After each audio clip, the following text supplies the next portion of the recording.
I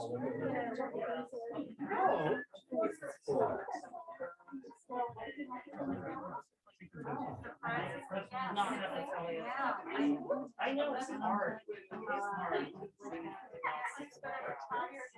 Yeah, I know. I didn't know that.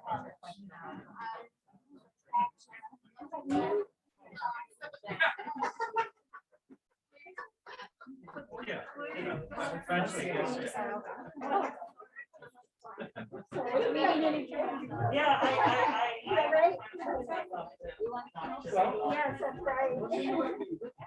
Can I take my mask off? Okay. Good evening. That's all right. Finish your conversation. I'm Carol Minkiti, and I want to welcome you in behalf of my family, my children. And we're so fortunate to have tonight two wonderful poets. Doug is going to introduce them, but I just wanted to welcome them because they're so special. Denise Provost and Gloria Mindock. And we're just happy to have them here in this space. And I know that they finally would have been delighted to have had them. Gloria has been so generous with us and good to us at the store. And we try to send people to her to publish for us, which is, she does a beautiful job of that. So welcome, and welcome to you that are, these are the people that are on the, that's where the camera is for the, on that little camera. Welcome to the Zoom people. Okay, excuse me.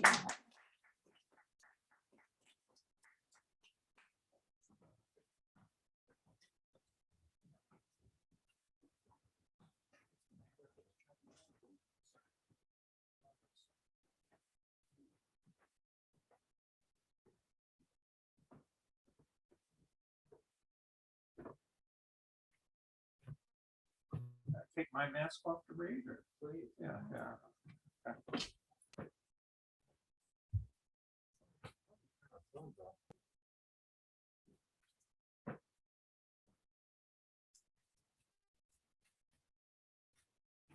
Well, I'm honored to introduce these two talented Somerville poets tonight, and I've had the pleasure of being a friend and publisher of both. These ladies, both these ladies, some years ago, I published Gloria Mindock's Blood-Soaked Dresses, and we recently published, a couple of years ago, Denise Provost's Curious Peach. Now, these are two poets with vastly different titles, as you could see, and different sensibilities, but they are two poets that are in full command of their craft.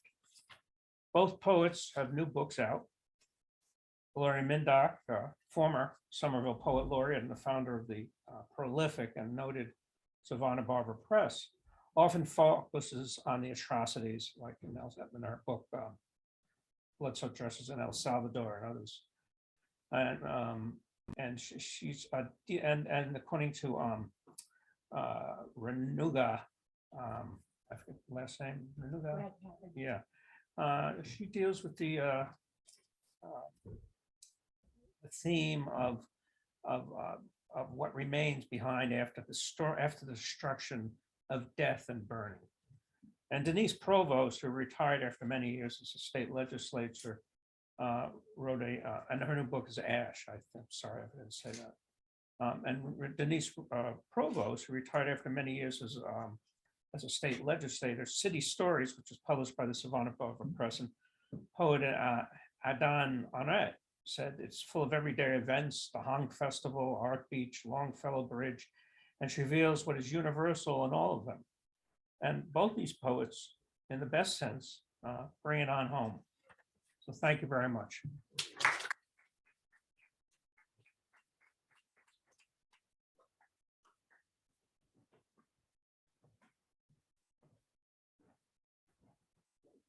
Oh, Doug, you forgot your mask.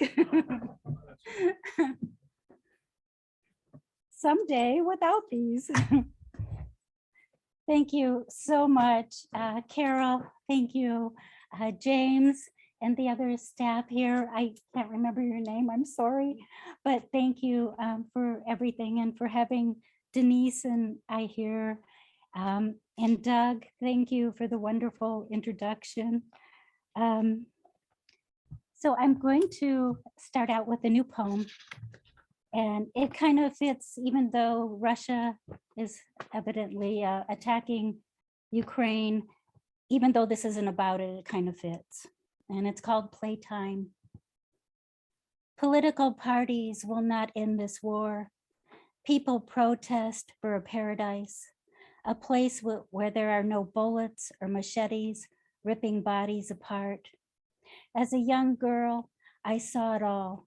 The memory haunts me, an inheritance I had no choice over. Each night before I go to sleep, I pray for quiet. I can never play with dolls. My childhood is soaked with blood. The stains are what I play with. Swirling the red to make stick figures, pretend parents to take care of me. Today, I put on the prettiest dress I have, wait for this camouflage to take me elsewhere.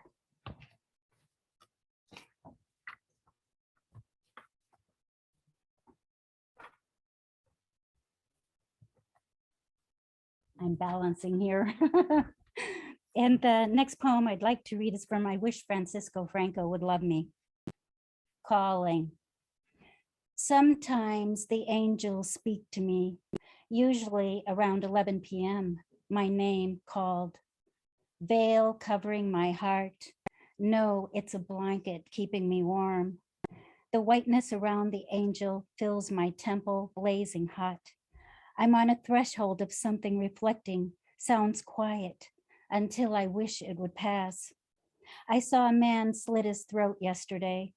Later, his daughter jumped off the bridge, all to avoid Franco's fascism, all to avoid him doing the slashing. At 11 p.m., my name is called. It is not the angel this time. It is 3 men holding guns. The torture starts, terror, fear. Oh, angel, why did you desert me now? There are things you can never erase in this life. This is one of them.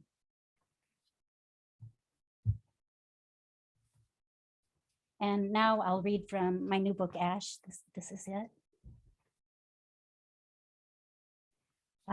When I was a little girl, about 7 years old, my great aunt gave me a picture of a saint, and it was in a gold frame, all jeweled. And she told me never to put it in a drawer.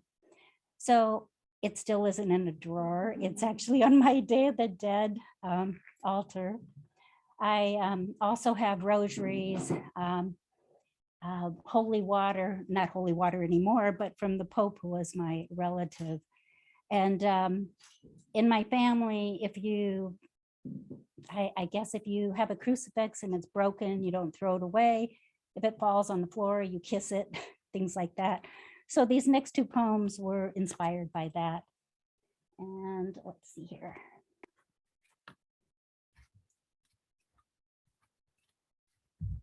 So this is called What If God is Strict? I am looking for the right flesh with no bleeding, my voice free hanging from the crucifix, passion from these lips igniting sins to clot my mouth. Crucifixes break every day, are shoved into a drawer, collect dust in a thrift shop. Sometimes Jesus becomes too dusty that cleaning him is a problem, the dust too thick to let him resurrect. When he does, he sneezes. Maybe Jesus will develop an allergy, a miracle of life.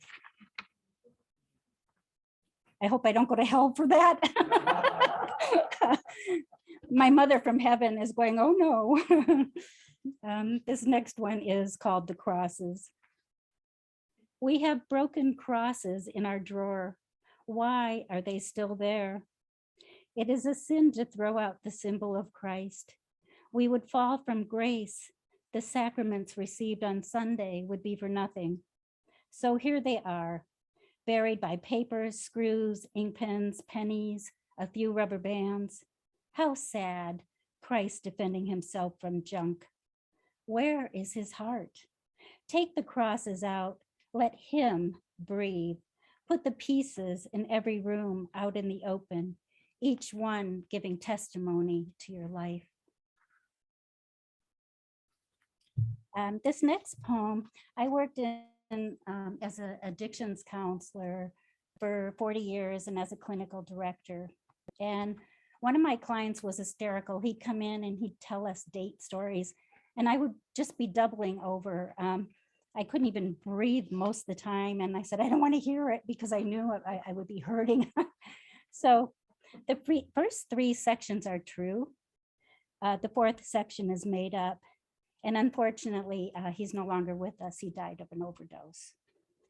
So this is called Plastic. 1. X was only 2 months sober and was telling everyone he had a date.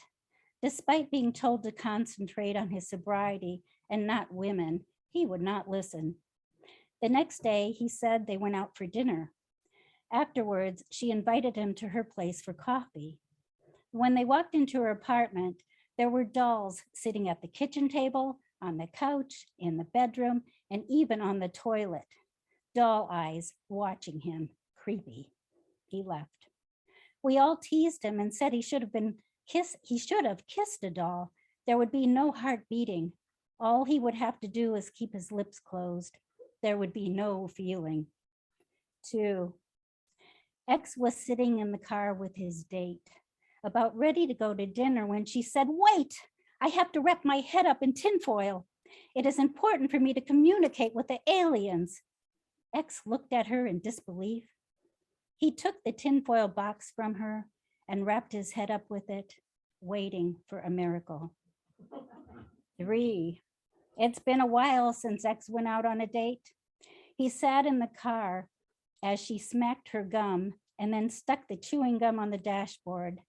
Then she dug out her lipstick from her purse. X was still focusing on her gum on the dashboard. He looked around her car more closely and saw gum stuck all over the place. He felt a knot in his stomach and was disgusted. Got out of the car without saying a word. About a block later, as he was thinking, he reached out in his pocket and unwrapped a piece of gum and chewed. 4. The sirens were going off. X knew it was time to get out. His heart was beating quickly. X was scared he would not make it. Heavy black smoke was filling the apartment up. He jumped and realized it was just a dream. Next to him was a woman, young and very pretty. His heart smoldered. He thought, what did I do to deserve such a thing? Just then, a fireman knocked down the door and revived him. There was no girl, just a fire hose through the broken window. Sometimes, X, a flame is just a flame. So this book, pretty much everybody tells me their problems, not only at the job I had, but with traveling on the street, bus, you name it, cafes. People always tell me their bad relationship problems. And I hate to tell you this, but it's mostly men that go on and on and on to me, not the women. And I'm sorry if that's sexist, it's not meant that way. So don't kill me. So this, well, before I read this, I wanted to add fire and ash and different things like that to add a little spice. So this is called Protected. Inside the house was his life, protected by a roof. By the time the fireman got there, it was gone. He sifts through what remains, eyes sunk, hands asleep, brain idle for hours. The man surfaces his heart. He carries it away delicately. It still beats, and he breathes, asking, how much sorrow can this heart take? There is never an answer.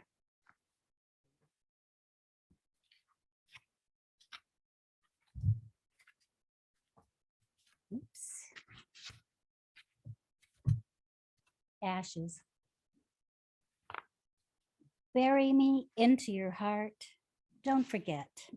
Even when you distribute my ashes, embers of arms will flow out into the wind. What will I attach to? The rain will push my ashes to the ground, mixing them with mud.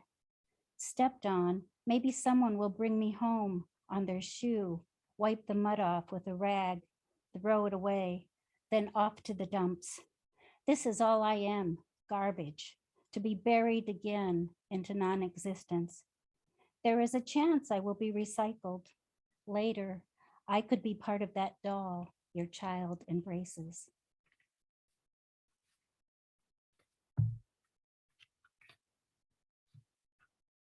Air. Is there no more hope for the brave? Voices shouting out. There are tears for the widowed families, for those who lost friends and prayers offered. Why is there such violence, hate? People strangling the heart out of existence until only valves lay in the street. Events are bloody, broken bones stay broken. Killing is natural for some. Fires set to burn out buildings, the heart cold with anger, rage engulfing life. Not everyone believes in destruction. All the heart wants is to beat.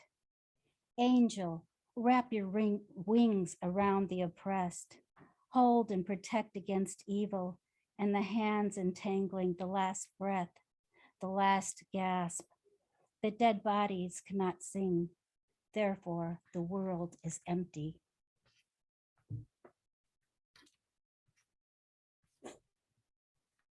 And this one is called Exit. I hide from you in ways you'll never know. In this empty house, it is easy. You were condemned a year ago because the sky went dark, stars exiled. All life is dying, even the pavement we walked on. Okay, this is a lie, but is it? I sit on the same porch every day, wondering how many times you will go out, come in. A dance of the angry, no perception of song. A bleak fire burning on the stove in the fireplace in your eyes. Your skin will not provide an exit wound. Stay miserable. Aloneness is verified. You open your mouth to talk, but can't. The void looms deep, scorched, like the desert blowing aimlessly.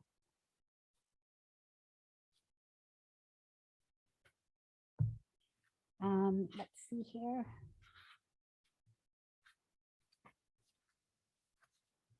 So this one was kind of fun for me to write. I don't know if any of you saw the Starved Rock Murders on HBO, but the man they talk about, Chester Uygur, is from my hometown. We all know him.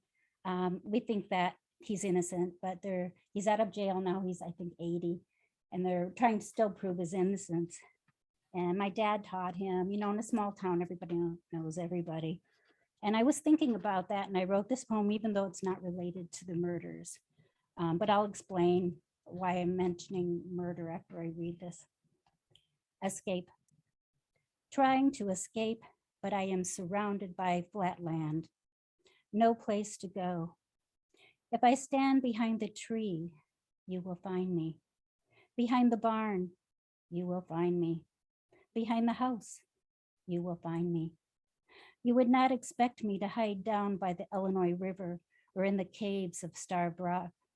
I will be there until my body decays. I will become a beautiful plant. When you walk past, I will give you a rash. That was fun to write.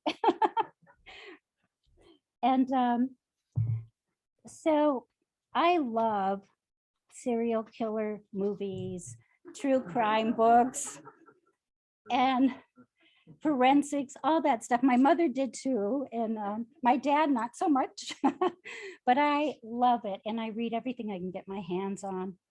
So now some of this will come into the book. And this one was really fun to write. It's called Baked. With a rolling pin in my hand, I roll your heart out flat. Stop it from beating. The redness of blood turns to wax, sticky while wet. I mix it with flour for consistency. Mind you never had this. Skin is added for extra flavor. After cutting up a few veins, my creation is ready to bake. Once out of the oven, all crisp, all beautiful, the door is opened and I throw it out for the birds. Peck away, my friends. Eventually, all men get flown.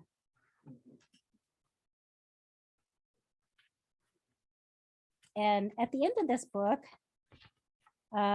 is probably, it's called Opposition, the end of it, and it's probably my most favorite out of the book to write.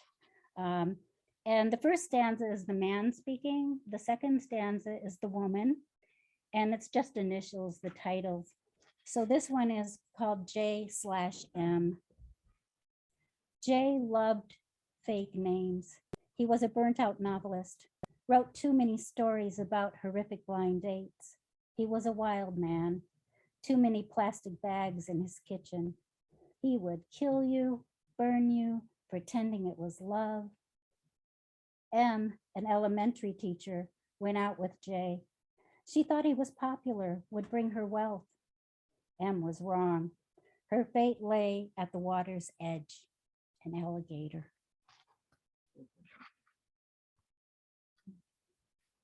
And this one is R/N. R liked tea in the afternoon before he went fishing. Sometimes the crisp air mortified him.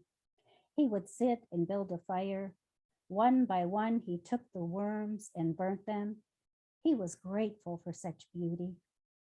N thought she could allure him to stay home in fishnet stockings. It never worked. She fell into this routine daily. The police later found her dead. Not much left on top of a wood pile with fishnet stockings on the ground. I guess R was paying attention. And the next one is I/B. I lost his tongue because of essential words. He wore a raincoat all the time to prevent a rain plague from touching him. This is his consequence from twisted shame. He broadcast too many strong burdens. B constantly scraped her knee when he spoke. She had to do something. Witnessing black air from his mouth, it was time to close the corridor. She was destined to bring forth the divine. B slashed his tongue off and shouted, "Fire!" And thank you so much. You guys are great.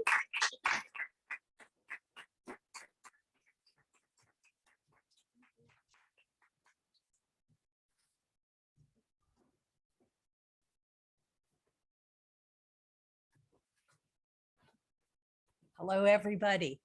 I'm Denise Provost, and I'm really grateful tonight to Carol Mankitti and to James and Fiona and everybody connected with Grolier for providing this opportunity to read, to Doug Holder for his gracious introduction, and to Gloria for inviting me to join her tonight in this reading. And interestingly, this date is poised kind of between Valentine's Day and Ash Wednesday. And since Gloria's current book, her newest book, is called Ash, I figured she would cover that angle. And I took it upon myself to honor Valentine's Day with a program of love poems. And I thought I would start, as is becoming my custom, by invoking my muse, which I realized is sort of a poem of unrequited love anyway. And it's called Aspiring Poet Seeks. We know the muses are all female, right? That's why men write most of our poetry. I'm searching for a muse who's just my type and wants to spend quality time with me. A lissom redhead tempted me, but then came the deal breaker. She smoked cigarettes. A blonde Madonna whispered to me. When I turned, she'd become a heartless coquette. There was a dark one once with smudgy eyes, whose heavy lidded look was eloquent. I leaned in closer, quick to sympathize. but she strolled off with some loquacious gent. I can't compete with masculinity. I don't think the muses will sing to me.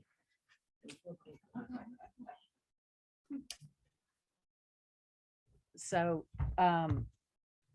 what I have next, you probably should think of not so much as poetry. It's not really poetry. It's more the sort of thing you would find on a large candy heart, and carries on with the previous theme. These are called collectively the Kiss Off Valentines. There are 3. Roses are red, violets are blue. I'm still searching for someone, but she isn't you.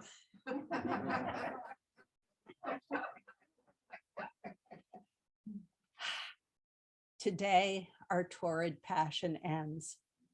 Want to carry on as friends?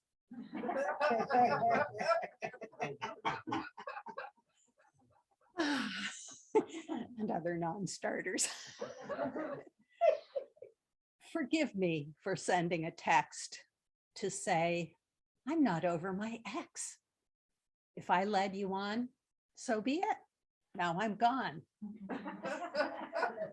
Goodbye, and thank loads for the sex.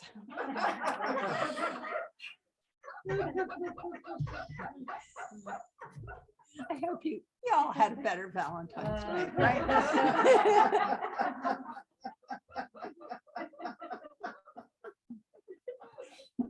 But I'm not a smart ass all the time. Really. And the next 2 poems that I've chosen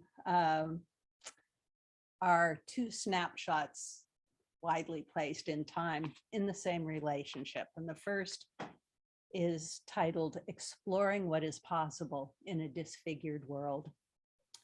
And it starts with an epigraph from Mark Feeney, who used to be the art critic for the Boston Globe, saying, "Art and life are different. That's one reason people like art so much." We were together in your room when a breeze fluttered the curtain, unsettled the bottle which sat on your desk. Blue ink cascaded down the blank white wall. I brought in my paint box and tiny fine brushes, concocted a landscape around that accidental waterfall, surrounded it with craggy rocks, unfurling ferns, flowers amidst foliage. 2 dark-eyed lovers sitting face to face, embraced in a cave beside the inky torrent. Later, your woman asked me eagerly about those ardent figures on the wall. Who were they meant to represent? I disdained to reply. Why show my heart? No artist is obliged to explain art.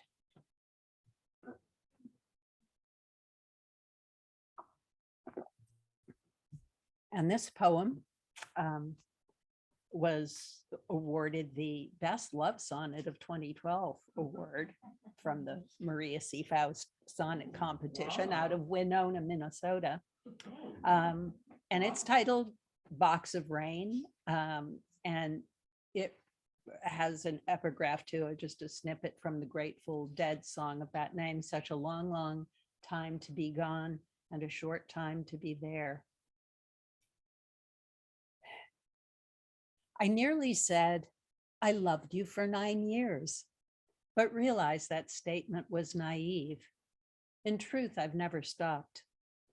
I now believe love is persistent once it first appears, a habit of the heart that perseveres, whatever has become of its object. It seems that we know love in retrospect by its endurance, that which disappears as something else. Infatuation's spell. But you have kept the past key to my dreams for decades, wandered there. I'll never tell the catalog of scenes played out between us, although I can still remember well. An assignation in a hurricane, fear and excitement beating down like rain. and wind so strong, it blew away all fears.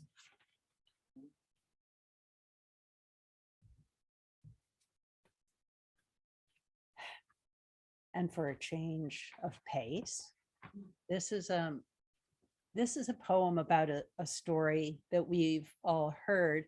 And I'm going to say something about the form. I write in form a lot. I know that sounds like something someone would say in a 12-step program, but that's a different poem that I'm not going to read tonight. And this poem started out to be a stanzina, which is sort of a third of a sestina, which you don't need to know a lot about, except that it's a form based on the repetition of end words rather than rhyme or other features that we associate with some other forms. But I got so carried away that instead of putting in 6 lines for each of the end word, I added in an extra word. So there are now 7 lines per stanza. And I had to add a third one because I submitted for publication, and Nina Alonso told me she didn't think it was finished. So it's now 3 7-line stanzas with the 3-line envoy, which is, you will hear a lot of repetition of words, and this explains it. So it's sort of a broken half sestina called Original Sins. Within deep foliage weaves a serpent's head, skin green as vines, its texture pebbly, fluently practicing his beckoning nod, now poking out between the leaves to tout his fruit-based knowledge system. With precise moves, he glides in to close the deal. Wills wilt. 2 souls leave Eden, ruining what they've wrought. Later, but looking back on all they'd wrought, Adam mulls on his sons. It pains his head, remembering Abel's face. Priapic wilt accompanies thoughts of the path, pebbly and hot, that Cain trod towards the land of Nod. Brooding Eve with vacant eyes, but precise hands, shapes bread tasty enough to tout. Apart from daily bread, not much to tout about this bare bones life that they have wrought. Eve's memory of Eden's not precise, but its images flicker through her head. Lush vines, green leaves, some smooth, some pebbly, cool waters, nothing to make spirits wilt. Mild, pleasant thoughts arise. Eve vaguely nods. Pebbly earth here, so dry it makes crops wilt. Precise knowledge of good, though, much to tout. Wrought from our pain, Eve thinks, and nods her head. This next poem is from my first collection of poetry that Doug and his partner published, Curious Peach. It's a sonnet titled How the Solstice Comes. The mockingbird is frantic with desire. Trilling, he calls his lover summer in. Unceasingly with unconsuming fire, singing his notes of urgent conjuring. The mockingbird awakes before the dawn and starts to woo the sleeping sun to rise. To the plaintive seduction of his song, the planets move, the world opens its eyes. The mockingbird could sit atop my hand, and yet its broad voice is taller than the trees, and all who hear him sing can understand his joy, desire, and his ecstasy. The weight of all creation on his wings, the mockingbird, so light, so lightly, sings.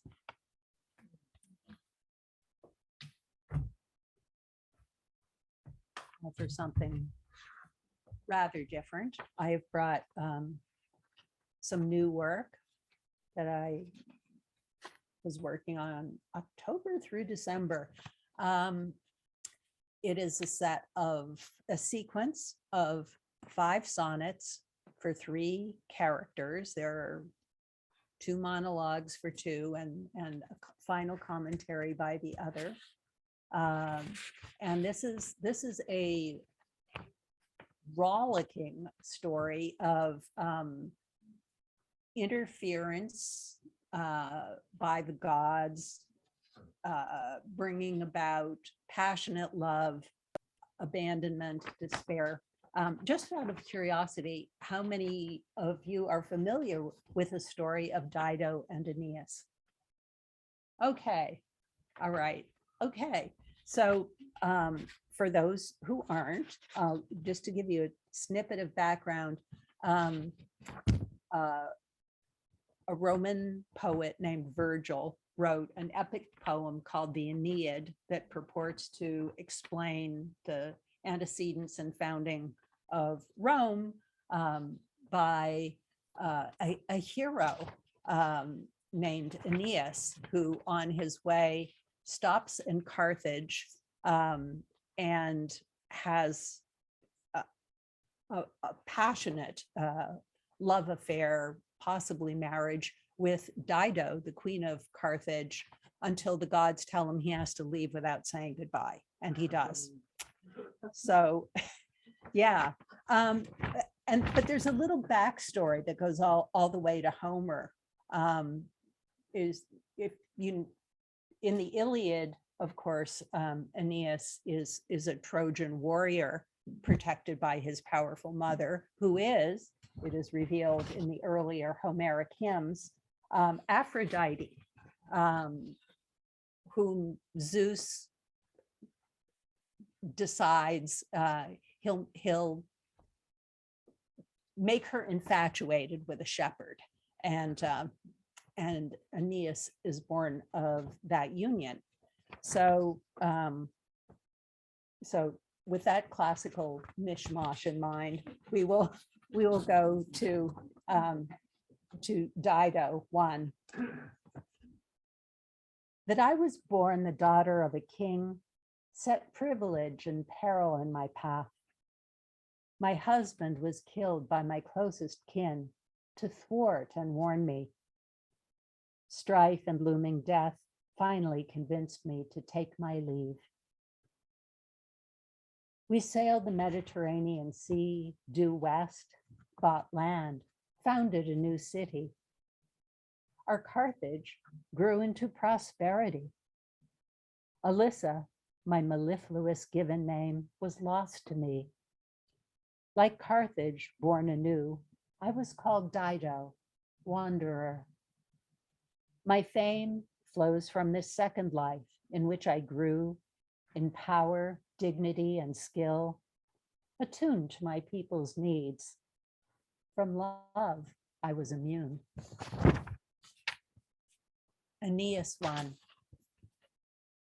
My goddess mother named me terrible because my mortal nature would bring death, though not in battle.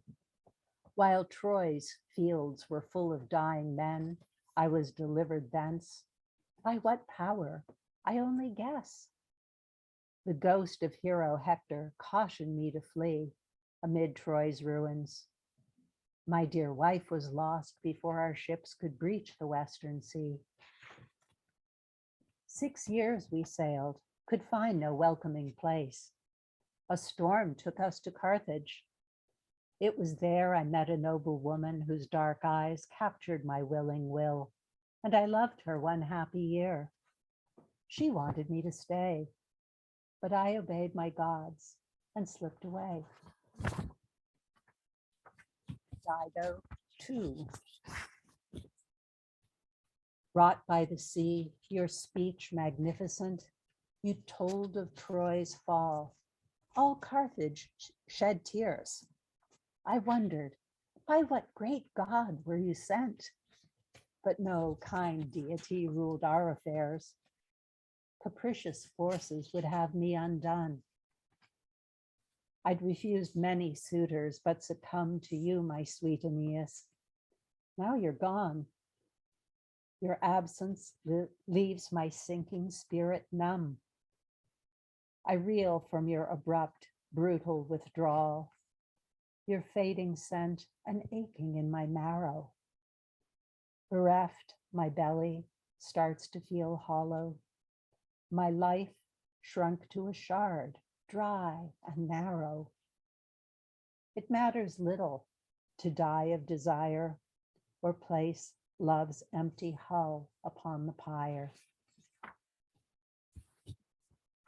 Aeneas, too. She was a queen and I a stranger there in Carthage, where the sea had cast me up. Although our parting was a bitter cup, to cross the gods was more than I would dare. My father taught me duty above all. He raised me to embrace first piety, befitting the son of a deity. I grew to manhood in devotion's thrall. The highest God sent his own messenger to say I must that night quit my Dido. There was no choice except for me to go, filled with regret, already missing her. She was a queen and I a stranger there. I didn't mean to leave her in despair. Zeus. I'm not above a cruel trick or two, but in a fit of vengeance, I grew petty, decided to fill lofty Aphrodite with lust for a man, had her chase him too. It was the sort of thing that she would do to me for fun. Europa and Dani, human women with whom she tempted me. I had them both, of course, as was my due. But Aphrodite suffered more than I. I spend my seed, then leave. She bore a son, then found she loved that mongrel half-human. She fought for him, delayed the day he'd die. Dido, a mortal, was nothing to me. Aeneas, blessed, fulfilled his destiny. And the last poem I'm going to read, also from City of Stories, and is titled, Shall I Marry Poetry? Should I speak the vows? Can I honor and remain irreverent? Do I have it in me to obey? Is love as satisfying over the breakfast table as it was in the back of my old car? As oddly durable? Shall I take the risk of devotion? Or better to carry on in the familiar way, to say I'm working late, when instead I'm out with you, a little giddy from red wine, flirting madly over long-stemmed glasses. Will I love you as much over coffee cups? Will you have as much to say to me? Thank you very much.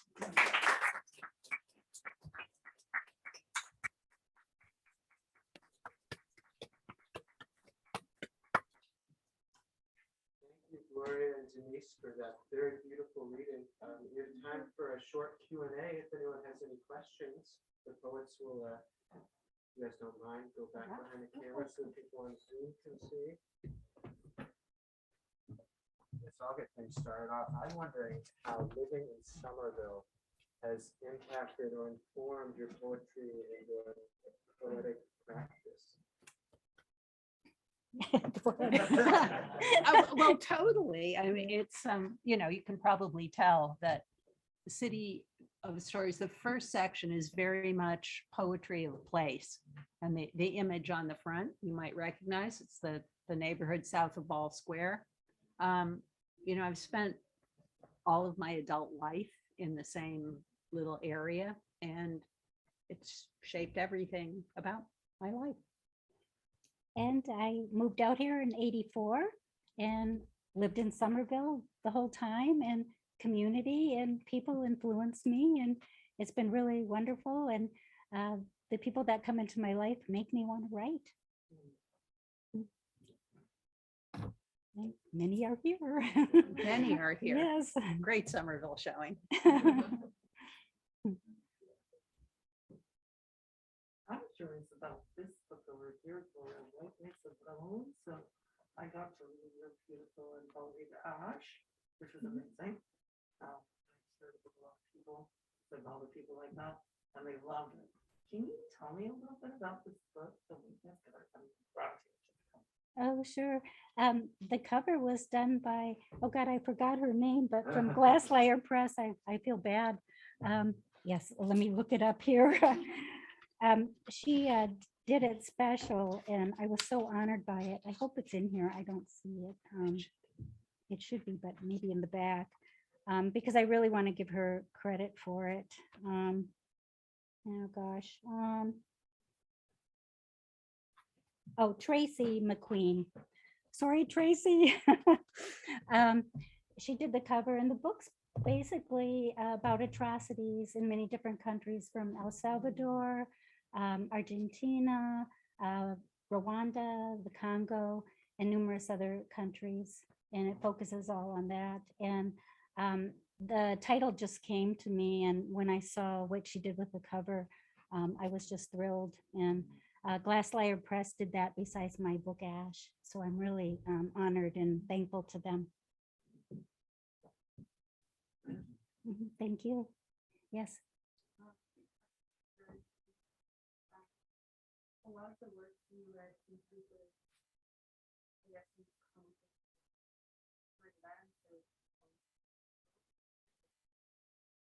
always sort of inspired to write that place, or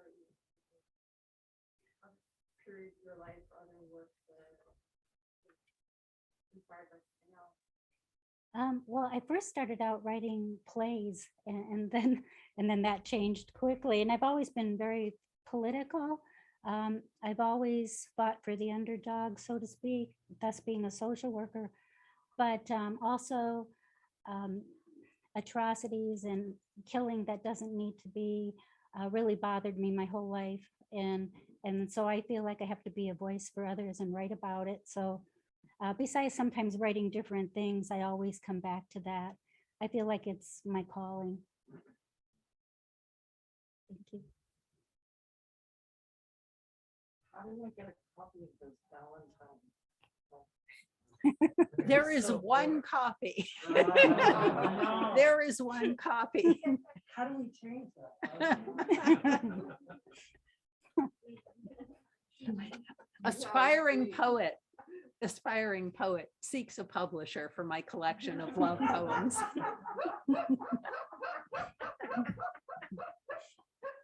They were really fun. Thank you. Maybe a card company. Hmm? A card company. Oh, right, yeah. Definitely. Yeah, Definitely. how can Well, card the some people companies, there are that when he does it online. Yeah. how can card companies compete with text messages though for breakups, right? Oh, no, but a card is so much more tasteful. Or not. All right. That's what I was thinking. I like the little. So wonderful. I'd like to know more about your writing in form, what it's like. Have you always written in form? And what it's like to be writing in form all the time, how it works. Well, I started writing in form because I came to poetry through music, and particularly song. And the first poems that I composed in my head as a little person were alternate lyrics to songs, which I still do. And, you know, by the time I was in high school, say, I knew that it was not modern or correct to write in form. And so I stopped. And actually tonight I read 2 poems, which were not in form. I noticed that. But it's still song, poetry still comes to me as a kind of inner music most of the time. And I write a lot of sonnets because I hear the world that way. I process in iambic pentameter. I don't know why. It's like a heartbeat. So even when I'm writing in other forms, my lines are usually pentameter and not strictly iambic. You know, I move the beat around so it's not da da da da da da, but that's how I feel the poetry. Thank you. Yes.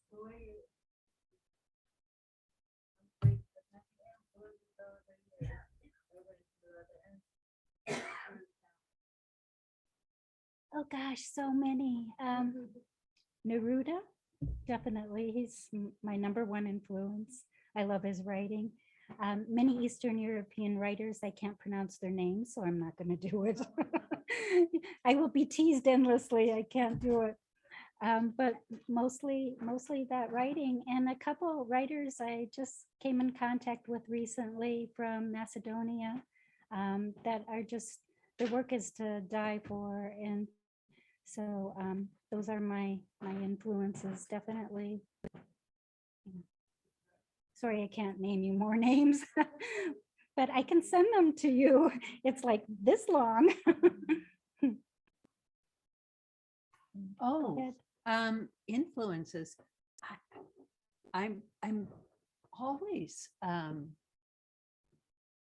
everything I read influences me. I think the poets that have had the most lasting influence, I started being obsessed with Andrew Marvell when I was in college, which is, and the title Curious Peach comes from a snippet out of Marvell's poem, The Garden. I love all the metaphysical poets, but I can't confine myself to a century. Otherwise, I probably would have gone to graduate school, but I couldn't fill out that part of the application.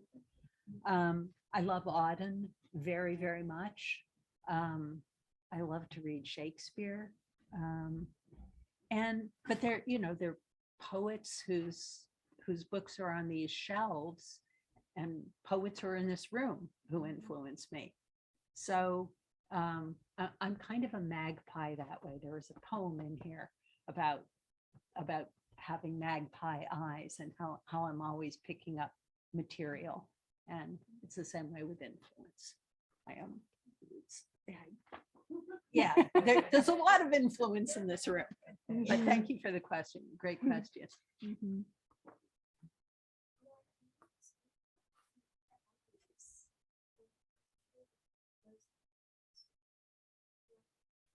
I only speak English.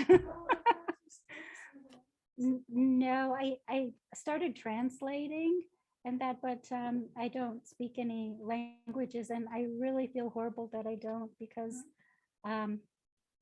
it's just sometimes, since I'm so interested in translation, sometimes things are different than what they should be, and I just think it's fascinating. But no, I don't have an ear for it too. I'm constantly teased for my pronunciation. I couldn't imagine trying to speak some of the languages. Some of them are very hard. I did try to learn Czech. That was really difficult, so I gave up. Yes, slowly, very slowly. I just started that. Now that I'm retired, I have more time. Yay. Yeah, Laura, soon you. Frank. For Denise, without mentioning any names, have you ever written any poetry, published or otherwise, specifically about people that you met? Yeah.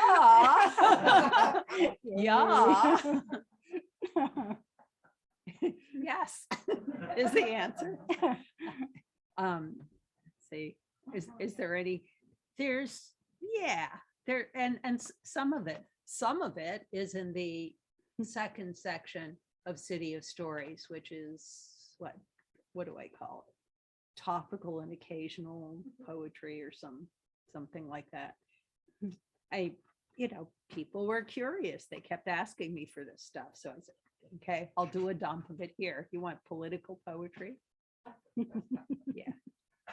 So, that's where the published stuff can be found. The unpublished stuff might need to cool off a while.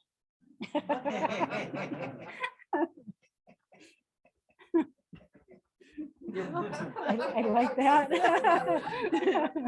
It has a half-life, like all radioactive substances. But does it have to cool off?